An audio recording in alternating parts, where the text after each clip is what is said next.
ሰላም ጤና ይስጥልን እንደምን አላችሁ አጫጭር መረጃዎችን ይዤ መጥቻለሁ። እንደተለመደው ለቻናሉ አዳዲስ ሲሆናችሁ ቻናሉን ሰብስክራይብ በማድረግ ቤተሰብ እንድትሆኑ እጠይቃለሁ። በቀጥታ ወደ መረጃዎቹ ነው የምሄድላችሁ። የመጀመሪያ መረጃዬ የሚሆነው ትላንት ምሽት በአርሰናልና በፓሪስ ሴንት ጀርሜን መካከል የተደረገውን የአውሮፓ ሻምፒየንስ ሊግ የግማሽ ፍጻሜ ጨዋታን የተመለከተ ነው የሚሆነው። እንግዲህ ትላንትና ምሽት አርሰናል በፓርክ ዴ ፕሪንስ በተደረገው የአውሮፓ ሻምፒየንስ ሊግ የግማሽ ፍጻሜ የመልስ ጨዋታ በፒኤስጂ 2-1 ተረድቷል ማለት ነው።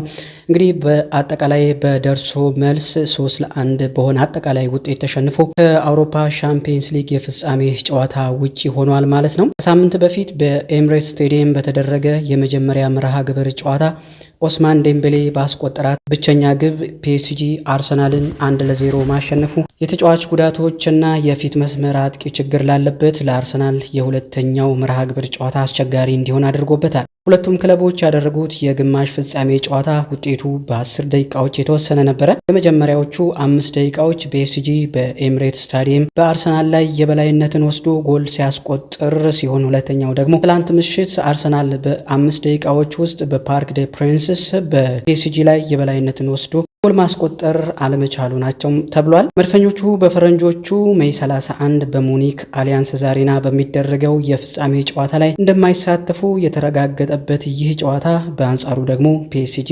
ከኢንተር ሚላን ጋር በፍጻሜው ጨዋታ የሚገናኙ ይሆናል። አርሰናል በዘንድሮው ዓመት የአውሮፓ ሻምፒየንስ ሊግ ጉዞው የተሻለ የገንዘብ ሽልማት እንደሚያገኝ ይጠበቃል። በሊግ ደረጃ በአውሮፓ ሻምፒየንስ ሊግ የተሳተፉ 36ቱም ክለቦች 15.6 ሚሊዮን ፓውንድ ባንክ ካዝናቸው አስቀምጠዋል። በሊግ ደረጃ በተደረገ ጨዋታ ክለቦች ላሸነፉበት እያንዳንዱ ጨዋታ 1.7 ሚሊዮን ፓውንድ እንዲሁም ደግሞ አቻ ለወጡበት ጨዋታ 583,000 ፓውንድ የሚያገኙ ሲሆን አርሰናል በሊግ ደረጃ ካደረጋቸው 8 ጨዋታዎች 6ቱን ያሸነፈ ሲሆን በአንዱ ደግሞ አቻ መለያየቱ ይታወሳል። በዚህም መሰረት አርሰናል በሊግ ደረጃ ላደረገው ጨዋታ 10.7 ሚሊዮን ፓውንድ የሚያገኝ ይሆናል ተብሏል። ከዚህም በተጨማሪ መድፈኞቹ የሊጉን ሰንጠረዥ ሶስተኛ ሆነው በማጠናቀቃቸው 7.8 ሚሊዮን ፓውንድ የገንዘብ ሽልማት የሚያገኙ ሲሆን ወደ 16ና ሩብ ፍጻሜ ያለፉበት 20 ሚሊዮን ፓውንድ እንዲሁም ደግሞ ለግማሽ ፍጻሜ ለደረሱበት 12.7 ሚሊዮን ፓውንድ የገንዘብ ሽልማት የሚያገኙ ሲሆን በአጠቃላይ በ2024-25 የአውሮፓ ሻምፒየንስ ሊግ መድፈኞቹ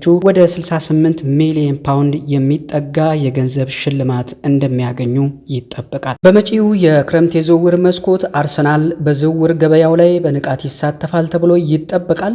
ቪክቶር ዮኬሬሽ፣ አሌክሳንደር ኢሳክ፣ ኒኮ ዊሊያምስ፣ ብሪያን ምቦሞ እና ቤንጃሚን ሼሽኮ ደግሞ ወደ ኤምሬትስ ስቴዲየም ይዘዋወራሉ ተብለው ከሚጠበቁ ጥቂት ተጫዋቾች መካከል ተጠቃሾች ናቸው። ከዚህም በተጨማሪ ማርቲን ዙቢሜንዲ ከሪያል ሶሴዳድ አርሰናል ሊቀላቀል እንደሚችል ግምት ውስጥ በማስገባት አንድ የአማካይ ስፍራ ተጫዋች እንደሚያስፈርሙም ይታመናል። ታዲያ አርሰናል የሚፈልጋቸውን ተጫዋቾች ለማስፈረም ብዙ ገቢዎችን ማግኘት ይጠበቅበታል። በዚህም አርሰናል ለሽያጭ የሚያቀርባቸው ተጫዋቾች እንዳሉ የሚጠበቅ ሲሆን ኦሌክሳንደር ዚንቼንኮ፣ ጃኮብ ኪቪዮር እና ፋቢዮ ቬራ በክረምቱ የዝውውር መስኮት አርሰናልን ሊለቁ እንደሚችሉ ይገመታል። ኪሪያን ቲርኒ እና ጆርጂኒዮ በነፃ ዝውውር ክለቡን እንደሚለቁ ከወዲሁ ተረጋግጧል። የአርቢ ላይፕዚንጉ ቤንጃሚን ሼሽኮ ለአርሰናል ከተወሰኑ የአጥቂ አማራጮች አንዱ ሲሆን ስሎቬኒያዊው ከአሌክሳንደር ኢሳክ እና ቪክቶር ዮኬሬሽ ጋር በክለቡ እጩዎች ዝርዝር ውስጥ ካሉት ምርጥ 3 ስሞች አንዱ እንደሚሆን ይገመታል። በዋጋም ደረጃ በጣም ርካሹ ተደርጎም ሊወሰድ ይችላል ተብሏል።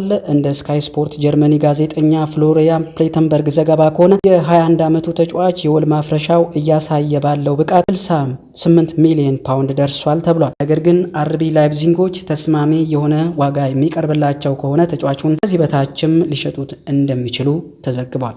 አርሰናሎች ባለፈው ክረምት ዦዋው ፓሊኒያን ለማስፈረም ያደረጉት ጥረት እንዳልተሳካላቸው የሚታወስ ነው። ታዲያ ይህ ዝውውር በዘንድሮ ዓመት ይሳካል የሚሉ መረጃዎችን ፉትቦል ለንደን ይዞ ወጥቷል። ምክንያቱም ደግሞ ዣኦ ፓሊኒያ ወደ ባየር ሙኒክ ቢጓዝም የተሳካ የውድድር ጊዜን እያሳለፈ አለመሆኑ ነው ተብሏል። ፓሊኒያ በ47.4 ሚሊዮን ፓውንድ ክራቨን ኮቴጅን ለቆ ወደ አሊያንዝ አሬና ያደረገ ዝውውር ለፉልሃም የክለብ ሪከርድ ሽያጭ እንደነበረ ይታወሳል። እንደ ፉትቦል ለንደን ዘገባ ከሆነ አርሰናልን ጨምሮ ሌሎች ብዙ ክለቦች ፖርቹጋላዊውን የ29 ዓመት የአማካይ ስፍራ ተጫዋች ለማስፈረም ፍላጎት እንዳላቸው ታውቋል። ለባየር ሙኒኩ አለቃ ቪንሰንት ኮምፓኒ ተጽዕኖ ለመፍጠር የተቸገረው ፓሊኒያ በዚህ ሲዝን በቡንደስሊጋው 6 ጨዋታዎችን ብቻ ለመጫወት የቻለ ሲሆን በሁሉም ውድድሮች ባደረጋቸው 23 ጨዋታዎች ምንም ጎልና አሲስት አላስመዘገበም። የጀርመኑ የዜና ማሰራጫ BILD በ2024-25 በባየር ሙኒክ መጥፎ ፊርማ ውስጥ ያስቀመጠው ሲሆን ክለቡ አማካዩን ለመሸጥ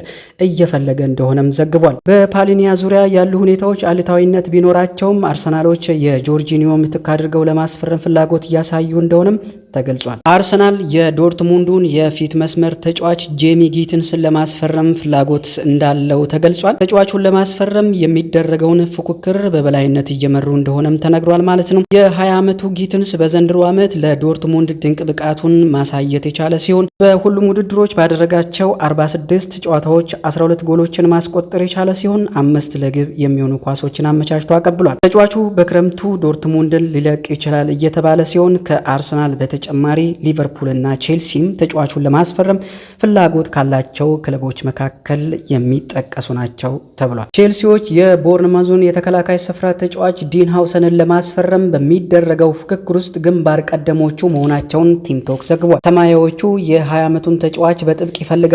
ነገር ግን ከሊቨርፑል እና ከሪያል ማድሪድ ከባድ ፉክክር ይጠብቃቸዋል ተብሏል። ሆኖም ግን የኤንዞ ማሬስካው ቡድን ለሃውሰን የበለጠ አጓጊ የፋይናንስ ፓኬጅ ያቀረበ ሲሆን ተጫዋቹም ወደ ስታንፎርድ ብሪጅ በመምጣት ሰማያዊዎቹን እንደሚቀላቀል እምነት እንዳለ ተነግሯል። ያ ማለት ግን ወደ አንፊልድ እና ቤርናቦ አይሄድም ማለት አይደለም። ነገር ግን ከምዕራብ ለንደኑ ክለብ ቼልሲ የተሻለ ፕሮጀክት ሊቀርብለት ይችላል የሚሉ መረጃዎች በስፋት እየወጡ ይገኛሉ። በመጨረሻ ዩቬንቱስ ሬናቶ ቬጋን ለማቆየትና በዚህ ክረምት በቋሚነት ለማስፈረም ወስኗል ሲል ቱቶ ስፖርት ዘግቧል። በጥር የዝውውር መስኮት በውሰት ቱሪን የደረሰው ሬናቶ ቬጋ የግሊሰን ብሬመር ምትክ እንዲሆን ይፈልጋሉ። ተጫዋቹ በቲያጎ ሞታ ምርጥ 11 ውስጥ ተካቶ እየተጫወተ ሲሆን ባሳየው እንቅስቃሴ የአሰልጣኙን ቀልብ መሳቡ ነው እየተነገረ የሚገኘው። ዩቬንቱስ ፖርቹጋላዊውን በቋሚነት ለማስፈረምና በክለቡ ለማቆየት ተስፋ አድርጓል። ሆኖም ግን ቼልሲ ተጫዋቹን ማጣት እንደማይፈልግና የወደፊት ቁልፍ ተጫዋች አድርጎ እንደሚመለከተው የቱቶ ስፖርት ዘገባ አክሎ ዘግቧል።